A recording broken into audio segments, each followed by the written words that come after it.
Sign up to the SBR Network and use your free daily bet points to earn real-world prizes. Click on the page and start winning now.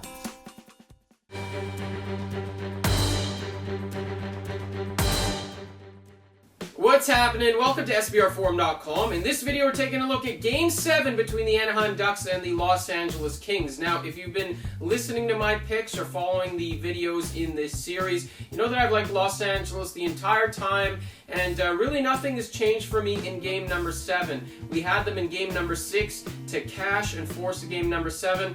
I think they're going to pull this out and advance to the conference finals. Now, here's what I like about the Los Angeles Kings. For starters, when you take a look at the goaltending situation, you have to give them a significant edge. Of course, you had John Gibson, the rookie, come in game number, Game 4, shut out the Los Angeles Kings, played fantastic. Game number 5, we saw a little bit of chinks in the armor, and he started to allow some goals, some weaker goals. Of course, slammed the door shut, started to, show a little bit of weakness, started to play like a rookie, and that carried over into game number 6 as well.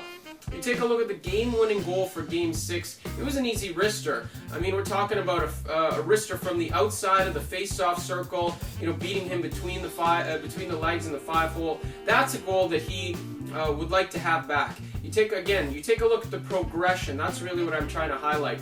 Great in game number 4, mediocre in game number 5, weak in game number 6, and I think that carries over into game number 7. The Ducks are very closely tied, their confidence is very closely tied to how their goaltenders perform. When Jonas Hiller's great, the team plays great. It's not just a matter of him keeping the other team off the score sheet. It's just the fact that when the goaltending is going well, whether it's Hiller, whether it's Anderson, whether it's Gibson, the Ducks don't worry about allowing a shot on net.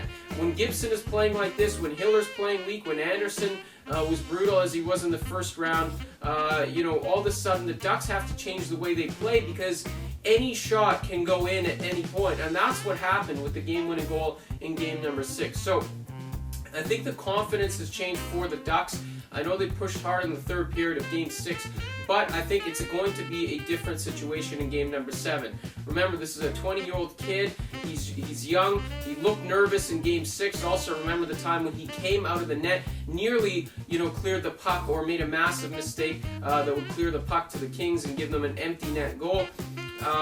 Something's happened to him. He's not the same confident guy. He's 20 years old. Expect a fluctuation in his emotions, and now he's got to go into Game 7 and save the Ducks, essentially. And to me, that's where I see the edge is with the Kings.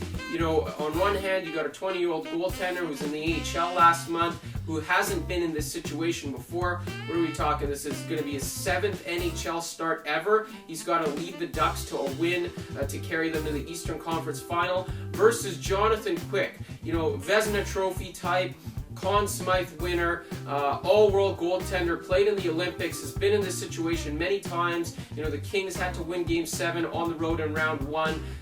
Ice in his veins. I think there's a huge edge in net for the Kings, and I think that's a significant difference in this matchup. I think it's going to be the difference in game number 7, and it's the reason why I'm recommending you take the Kings as a road dog.